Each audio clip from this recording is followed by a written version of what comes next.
జై వాస్వి. హాయ్ అండి, నేను మీ సారికాదేవి, ఏవిఎల్జీ పబ్లిక్ రిలేషన్ ఆఫీసర్ అండి. ఏమెందుకు వచ్చానంటే ఈరోజు నేను మీ అందరికీ బిదిగే చంద్రుడి గురించి బిదిగే చంద్రుడు అంటే ఏమి అంటే అమావాస్య తర్వాత వచ్చే రెండో రోజు వచ్చే చంద్రుడినే బిదిగే చంద్రుడు అంటారు. తెలుగులో అయితే నెలవంక అంటారు, లేదా చంద్రకళ అని కూడా అంటారు. సో ఈ రోజుది బిదిగే చంద్రుడి గురించి ఇంపార్టెన్స్ ఏమి అని చెప్పడానికే నేను ఇప్పుడు వచ్చానండి. అమావాస్య చీకటి లెక్క కదా.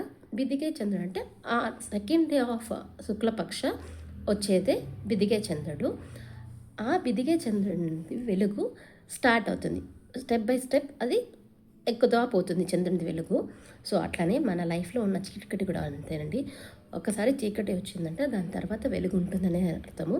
సో మనం కూడా అంతే, చంద్రునిలాగే ఆ బిదిగే చంద్రుని చూస్తే మన ఎదుగుదల స్టెప్ బై స్టెప్ పోయి పున్నమి చంద్రుడు ఎట్లా నిండుగా ఉంటుందో సో మన లైఫ్ కూడా అట్లే నిండుగా కలకాలంగా ఉంటుందనేసి చెప్తారు పెద్దలు. సో అందుకనేసి బిదిగే చంద్రుడిని చూడాలని చెప్తారు శాస్త్రం ప్రకారంగా. దీనివల్ల మనకి ఏమేమి లాభం మీకు తెలుసు కదా అందరికీ. మనము చందమామను చూస్తుంటే ఆ మనసుకి వచ్చే ప్రశాంతత చాలా బాగుంటుంది.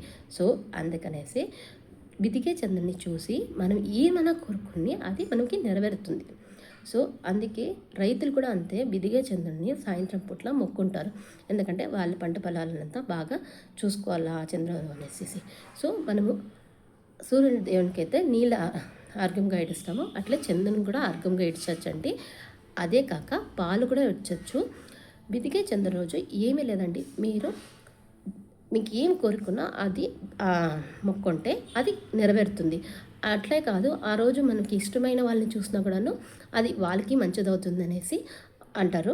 సో మీరు ఏమీ లేదు ఆ రోజు అందరూ మీరు బిదిగే చంద్రుడిని అంటే జూలై 15th వస్తుంది ఈసారి 2026లో బిదిగే చంద్రుడు. సో సాయంత్రము మీరు మూన్ని మొక్కొనేసి మీకు ఏం కోరికలు ఉందో అది చేయండి.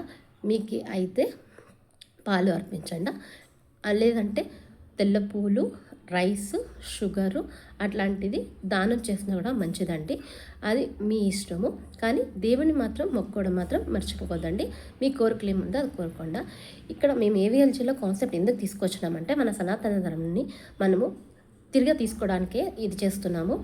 సో అందరూ మీరు బిదిగే చంద్రుని మొక్కొనేసి మీకు అయితే ఓం చంద్రాయనమా, ఓం సోమాయనమా, లేదా చంద్రుని శ్లోకం కూడా చెప్పుకోవచ్చండి. ఇవి చెప్పుకొని మీకు ఏం ప్రేయర్ ఉందో అది మొక్కోండా. అట్లే మాకి ఒక ఏవిఎల్జీ వాళ్ళకి ఒక పోస్ట్ ఇవ్వండి, మీరు మొక్కుతున్నట్లు ఒక ఫోటో ఇవ్వండి. ఎందుకు మేము అడుగుతున్నాం ఈ ఫోటో అంటే ఇది మన సనాతనాన్ని బ్యాక్ తీసుకొస్తున్నామండి. మన పిల్లలకి చెప్పాలి ఎందుకు మొక్కాలి, ఎందుకు ఏంటి అనేసి వాళ్ళకి వివరంగా చెప్పేకి, ప్లస్ మన సనాతనం దాన్ని బ్యాక్ తీసుకొని వస్తే మనము హిందూయిజంని ఇంకా బాగా స్ప్రెడ్ చేయొచ్చు. సో అందుకనేసానండి మీరు అందరూ ఒక ఫోటో మాకు పంపించాలని కోరుతున్నాము. Thank you.